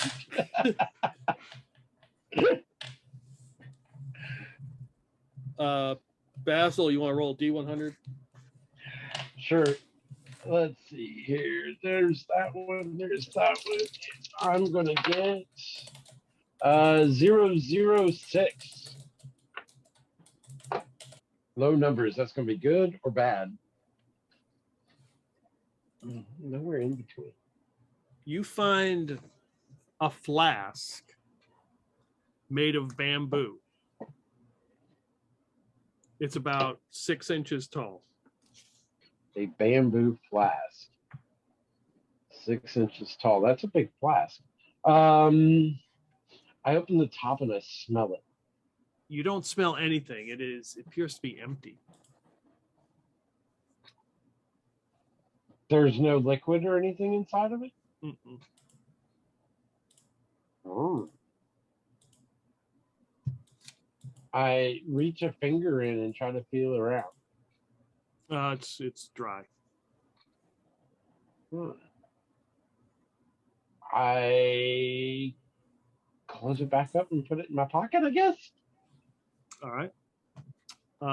So yeah, so you find some gold and copper pieces, and these 2 items are in this broken box, and there are 2 rolled up carcasses, rolled up, presumably bodies, in the webbing, in cocoons. Trying to get them down. Okay, yeah, you easily get them down. Are you cutting them out? I suppose, yeah. Okay. So I mean, Basil's motivated by greed, right? So Zorphan would help. So one, you cut open one, instantly recognize the kind of like gaunt body with the bulging eyes and the thing. It looks similar to Pincher, but it is certainly not Pincher. That he is not pink. He looks like ashen, between ashen gray and like green. But he's easily dead. does his skin blend in with the background? It doesn't appear to, no. Oh, I guess that answers that question, Zorphan. Yeah, appears like it needs to be alive in order to use in order to have that power to it. Sort of magic. At least we don't have to take Pincher's skin off to find out now. Well, is there anything of value on them? There is a green like crystal that seems to really glow, and it has this kind of shimmer to it when you look at it.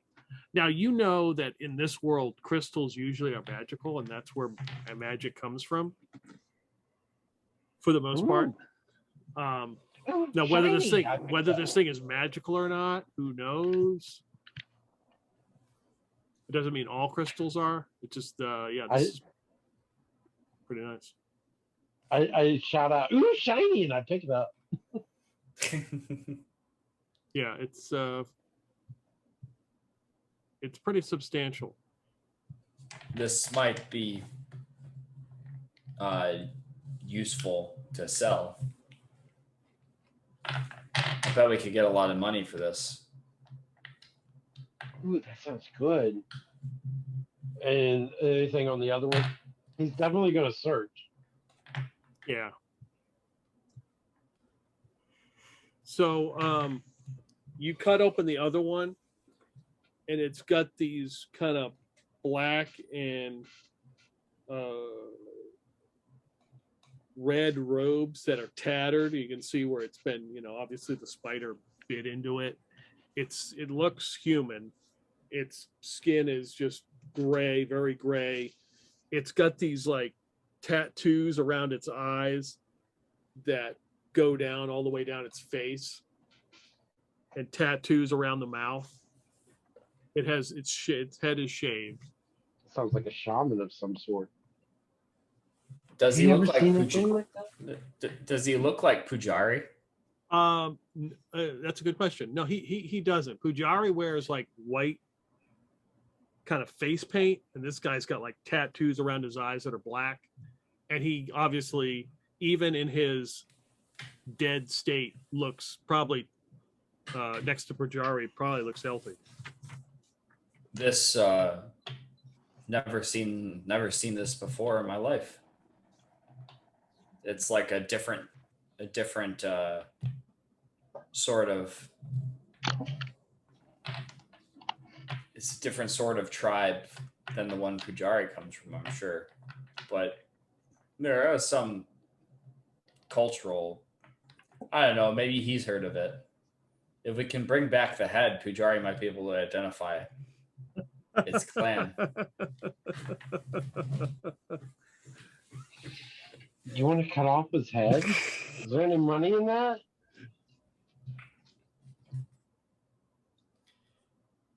Couldn't we just describe it to Pujari?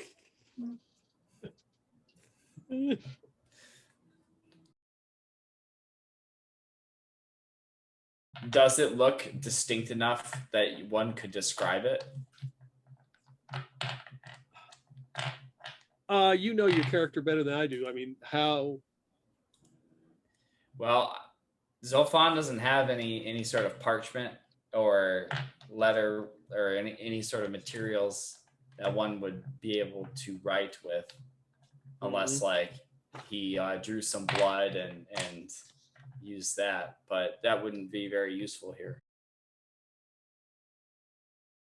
Well, I don't have anything to make a drawing, and You can't look at the tattoos and tell what the tattoos look like and say, "Hey, Pajari, have you ever seen a guy with tattoos and red robes like this? Red and black robes?" no. Can I manage to, get an idea of how to describe a description of this to Pajari? Yeah, I mean, if you guys decide that's what you're going to do when we go back to the ship, we'll just roll to see how good your memory was. Okay. Is that an intelligence roll? Yeah, we'll say intelligence. Yeah, that works. Okay. Because I got a 15 intelligence. It's my best trait. There we go. Like, I was kind of surprised the random generator gave me thief instead of magic use. Hence the randomness. Yeah. Yeah, because I got a 14 dex and a 15 intelligence. So on this guy, as you're, I'm assuming, searching him. Oh yeah, absolutely. You find a jar, like a clear glass jar with some kind of black undulating slime in there. It's moving. You can see it moving and undulating. I hand it to Zorphan and say, "You ever see anything like this?" Has he seen anything like this?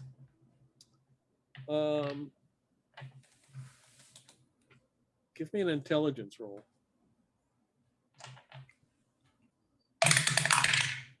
Damn. Just failed. No, it's foreign to you. I mean, it's some kind of slime. Is it something I can try an intelligence roll on? Sure. Yeah. Because I do have an int of 15, but I've been rolling high tonight. I got it too.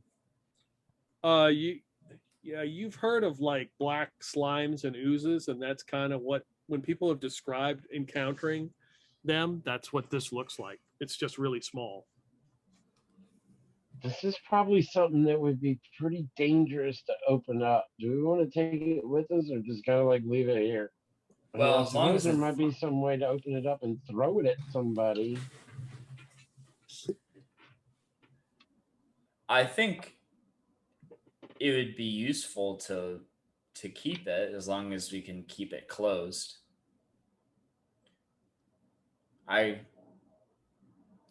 Who knows? We may find ourselves in a situation where the best answer is to open up this jar, this thing, and throw it.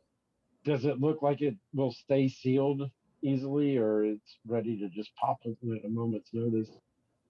I mean, who knows how long this guy's been in here, but it's been in this jar with a cork for however long. I mean, it doesn't look like it's pushing on it to try to get out. It just kind of like undulates and moves at the bottom. Well, here you go, Zorphan. You can take this with you then. I don't want it. That's fair. I'll take it. That's one of those things I can see, falling down and Peter going, and this jar cracks open on you. Yeah. I know I would roll a percentage on that.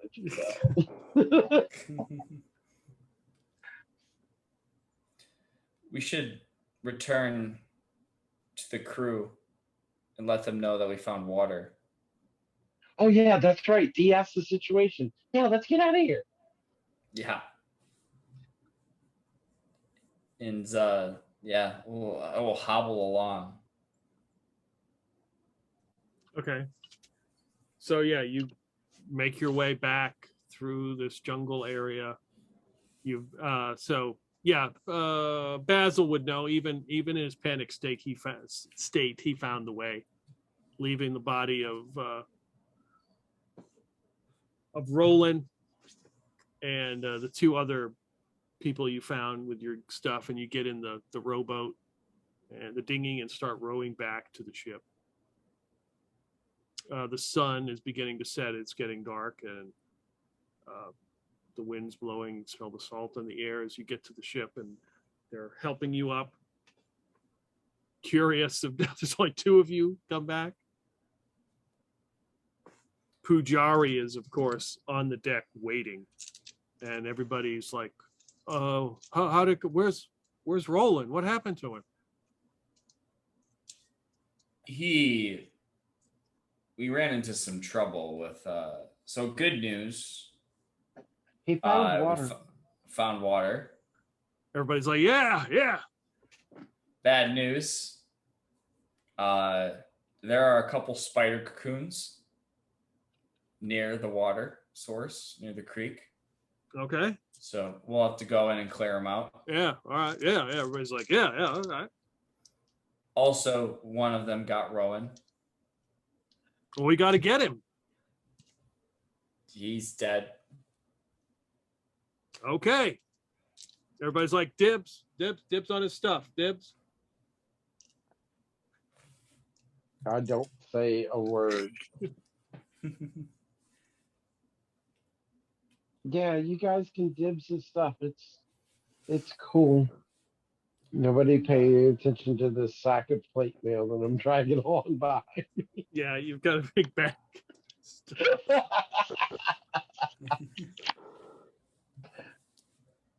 I'm just gonna go down to my bunk now. Dragging the huge sack with you. It's like, Roland, we hardly knew him. Really? So everybody starts gearing up and preparing as Ox sends. Well, let's see who we don't have Roland anymore. So he sends the 8th Furious George a message to tell everybody to get at least 6 people together to head back and collect some water. And everybody's gearing up. He said probably do it in the morning because he doesn't want to approach this island at the middle of the night. That's probably smart. Is Pincher still here? Yeah. He is. He's doing burpees the best he can over there at the gym location. What do you think, Sophie? You think we should tell him there's a way for him to get home here? Well, I suppose we could ask him if he ever wants to return home. Hey, let's make sure he's part of the guild first. Because if he's not, we can charge him some money. Fair. So we'll approach Pincher. Jumping up, he gets down. Gotta get up to get down. Yep. Oh man, 3 wiped me out. Basil's like, that wasn't even that. Those 3 don't even count. It was like negative. You owe us. So he looks at you. Yeah. Yes. Are you part of the Thunderous? Are you part of the Thunderous Fury? I was given a card. I would assume that I am part of this group. Oh man. Cool. Well, have you ever wanted to return home? Oh, I think it's inevitable. I have to return home. It's even been fated to me. And he walks over to his pile of furs and stuff that he puts on. You see him put on at night because he's cold.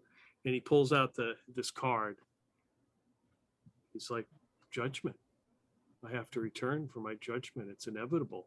Did you do something to deserve judgment? There was I was part of a rebellion against my tribe. Didn't go so well. I escaped. Then the hobgoblins found me, and I was sold into servitude. And then that's how I ended up with the Bessex brothers. I have it on information. I have it on a word that this island here has a portal, or has a way to get to your homeland. Believe that. I knew that would happen. That was inevitable. You know, this guy is really good at telling the future. I said, you can escort me home.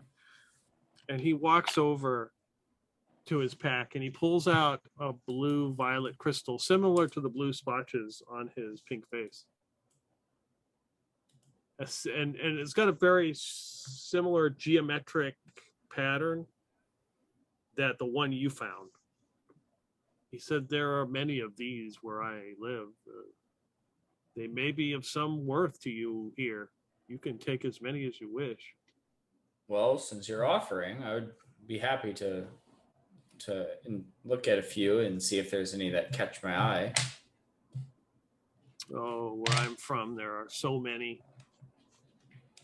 You will. Oh, wow. Yeah, I guess it'd look through and then pick a few of them. Well, he just has one. Oh, he has one? Yeah, he's telling you that where he's from, there's so many. There's a lot of. Yeah, you can Gotcha. which one. In other words, he needs us to go with him, and that should be our reward. Oh, yeah. I mean, I can face judgment alone, but if you wish to come, there probably will be some sort of trouble, but I'm sure if they will let you pass, they have no issue with you. Well, I don't know. It sounds scary. And I am pretty tired. I'll have to sleep on it. Oh, yes, I understand. I mean, they're sending, apparently, I heard there's a group going in the morning, so maybe we could be part of that. I've resigned myself to I'll be going back. I don't want to put the rest of the crew in any more jeopardy. Well, they're going to have to go at least part way so they can get some more water from where we found the water at. It sounds like they want to go ahead and bring back Roland, too. Oh, did he perish? Oh, yeah, a little bit. The spiders were pretty nasty. I feel that is my fault. But, you know, I killed them pretty good. You're obviously very brave. Yes. As a matter of fact, I am a very brave soul. Zorphan will kind of roll his eyes. Oh wait, no, he didn't. Well, he might. He probably would agree. He was thinking of Roland, who ran away. Oh no, that was me. No, there was not. That was definitely Basil Wilberforce that was running for his life. Yeah, but Zorphan was thinking that you were just like, he didn't think you were running. Zorphan thought you were trying to get just like distance so you could like, because you're ranged. Tactical advantage, sure. Mm-hmm. Yeah, but Roland ran away in a previous battle. Okay, yeah. So, yeah. Oh yeah, I mean Basil wants you to think that's what he was doing. Yeah. I mean, obviously he doesn't want people to know he's a coward, but he is definitely a coward. Sounds like we'll head out in the morning then. You got a mouse in your pocket? I've already been out there once. I don't know if I want to go out there again. Who knows what else is out there? There was already spiders out there. Didn't we already take our turn? That is true. I'm sure we could just stay here. Might be nice to have an off day. This is not how adventurers get a XP, is it? I mean, if they make us go, I'll go, but you know how that is. We'll see. We will see. Good. Where's that ale? The ale with the wood shavings or the rum that tastes like chalky syrup? Yes, please. So you, Yeah. Yes. Yeah. I would go pour myself some ale with wood shavings. A lot of column A and a lot of column B. Wilbur's now watched another party member die from spider bite. He's a little traumatized. The PTSD is now real. Pujari comes in and finds his little spot in the corner and collects his incense and starts to burn it. Hey Pujari, have you ever seen anything like this? And I try to describe the one dude. Give me an intelligence roll. All right. I have a 15. And I got a 7. So as the smoke is burning, you're describing this. He closes his eyes. And the smoke seems to form like almost like that slime that was in the bottle, sort of like forms this huge smoke slime in the air, and it just dissipates. He says, "The faceless Lord, Prince of oozes and demons." That's funny. We found an ooze on it. That might explain a lot. I wonder if there's many of them around here. Do you show him the ooze? That's up to... Oh, that's right. You don't have it. Okay. Yeah. Sapphire. What is this faceless lord? Is a demon prince. So this creature you found must have been a disciple of his. A follower. But Why he would died in such a condition that is very peculiar. Usually their faces are burned away in death. I got a feeling that this one's face was slowly decomposing in death. It will not. We found it in a His cocoon. spirit will not rest well.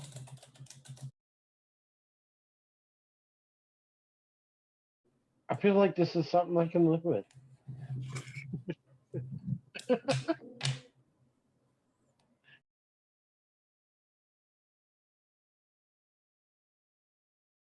Interesting. I was not aware this was a thing. Thank you, Pujari. You're welcome. And well, if you haven't added Roland to your memorial, well, I have already done so. Oh yeah, because he's really DED dead. But he died finding us all water. it's the only thing he could find.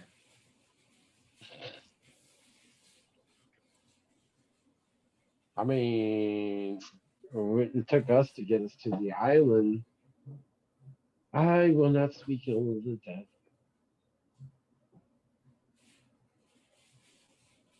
Three cheers to Roland. Hip hip.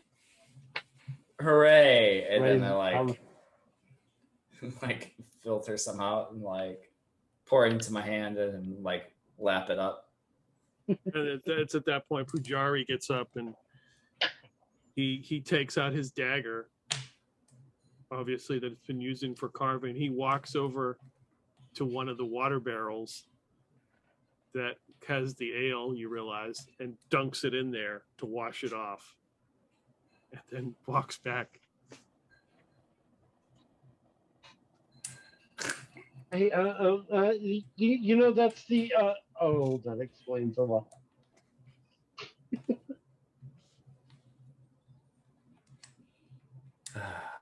I'll tell him some other time.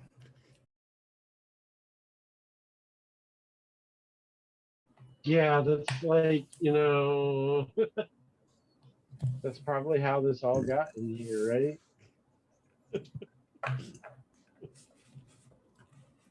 We'll just need to get a barrel of water specifically for Pujari so he can wash his knife. Has Like, his how own. hard could it be? Is there any empty barrels here? We can just, you know, drop it over the side of the ship. Saltwater's fine for cleaning his knife, I think. Better than what we got to drink. Okay. Anything else you're gonna do for the next morning? Just rest, revel in your sweet victory. Yeah. When he at bedtime, he wants to pull out that gem and focus on it, and see if he can figure anything. I mean, Zorphan wasn't going to do anything. You really can't figure out if it's magical or not. I mean, it looks really nice. It's probably worth a shitload of money. Okay. He polishes it up real nice, make sure it's good and clean, Okay. and then puts it away. Yeah. But it has a very distinct geometric. It kind of looks like that. It has a very distinct shape to it. And the one Pujari, I'm sorry, the one that Pincher had, the same deal. It looks pretty much the same. Okay. And I think it's worth a shitload of money. Yeah.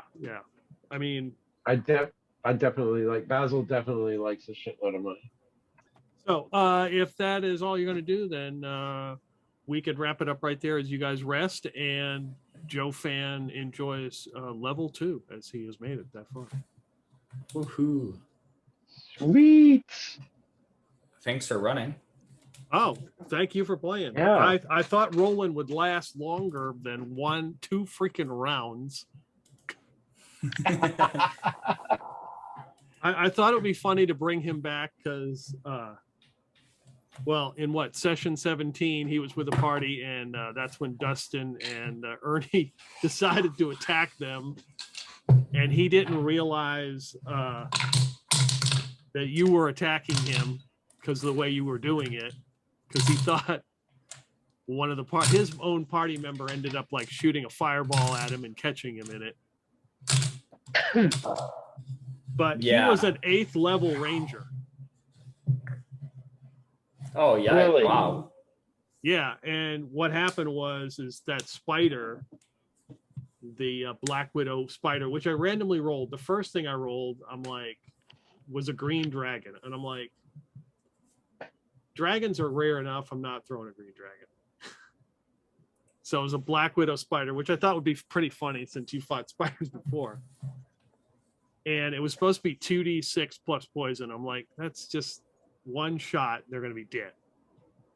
At least with a d6, you would have a chance. Yeah. So I was like, I'll just go with d6 plus the poison. So he got hit, and then he had to save versus poison, and in one turn you die, and he failed it. So I was like, man, I was thinking about giving him a second roll, but I was like, nah. That's crazy. He had one turn, he was dead, and then rolling. And then you did pretty good damage on the first one. You were hitting it. And then because I rolled to see how many there were 2. And I was like, well, that's what OSE is. There's a morale score. So it had a morale score 8, and I rolled a 10, and it was like, nope, it's not going to retreat. It's going to come after you. Yeah. Yeah. No, that makes sense. It's funny. Like saber dice fighters are like the worst. You know? Yeah. Yeah, he had a 50-50 shot. Yeah. It's crazy. Like, if that were a player, like going all the way to, getting all the way to 8th level and then like just dying in 2 rounds to like spider poison. Yeah. So Basil, you got 1 acorn left, right? Yes. Oh, that's the only reason he got that other acorn is because I had 2. Yeah.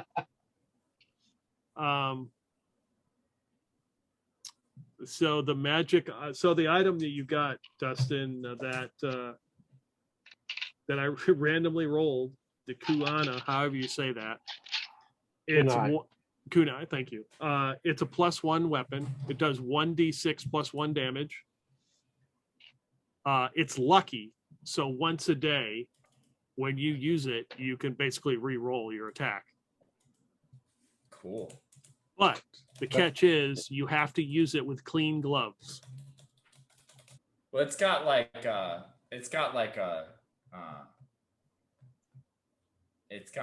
ring on it, right? It's like so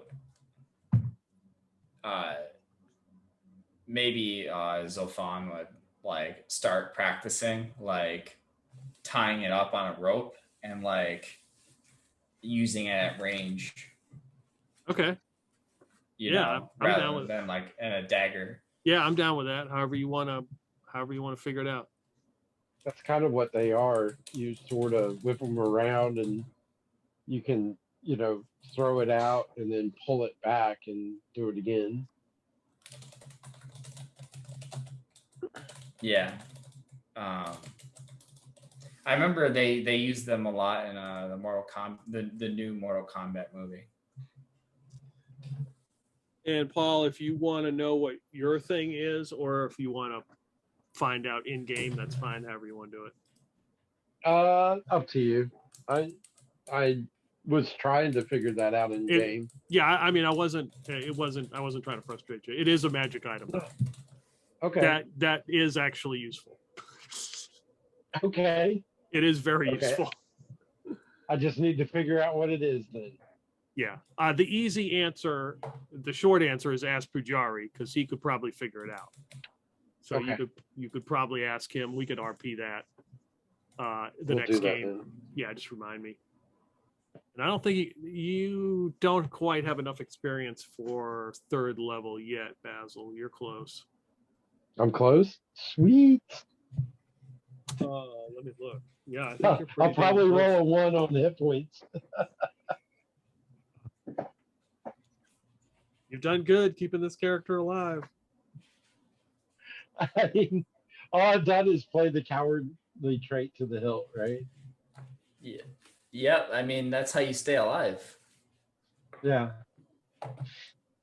Well, I've actually got another one that I made because I was like, oh, this guy isn't going to live long. So I went ahead and that first session we were playing, I generated the next character. It's actually got pretty good stats. A paladin, and I was like, oh yeah, he's going to be lawful stupid. So if Basil ever dies, my next character will be this paladin that's lawful stupid, and his name is Carnstone. Carnstone? Carnstone. It's actually a cleric that I named Carnstone a while back that I played lawful stupid, and I actually had a lot of fun with him until he got turned into a pterodactyl. Over Stonehell, and so occasionally you can hear him scream and swoop down on the party, and he still tries to help occasionally. That was how we ended that game. So he's trying to help, but the party just thinks he's attacking them. Yeah, along those lines. They have no clue why he's, up there in the sky circling around and screaming at them. Yeah, and That's he's trying to hilarious. tell them, look out for those guys over there. Nice. Yeah, But so yeah, he'll be the player that runs to the front and says, "Behind me, I'll save everybody." Very cool. Thanks for the game, Peter. Hey, thank you. I appreciate it. Thank you. All right, take care. Bye. Night, everybody.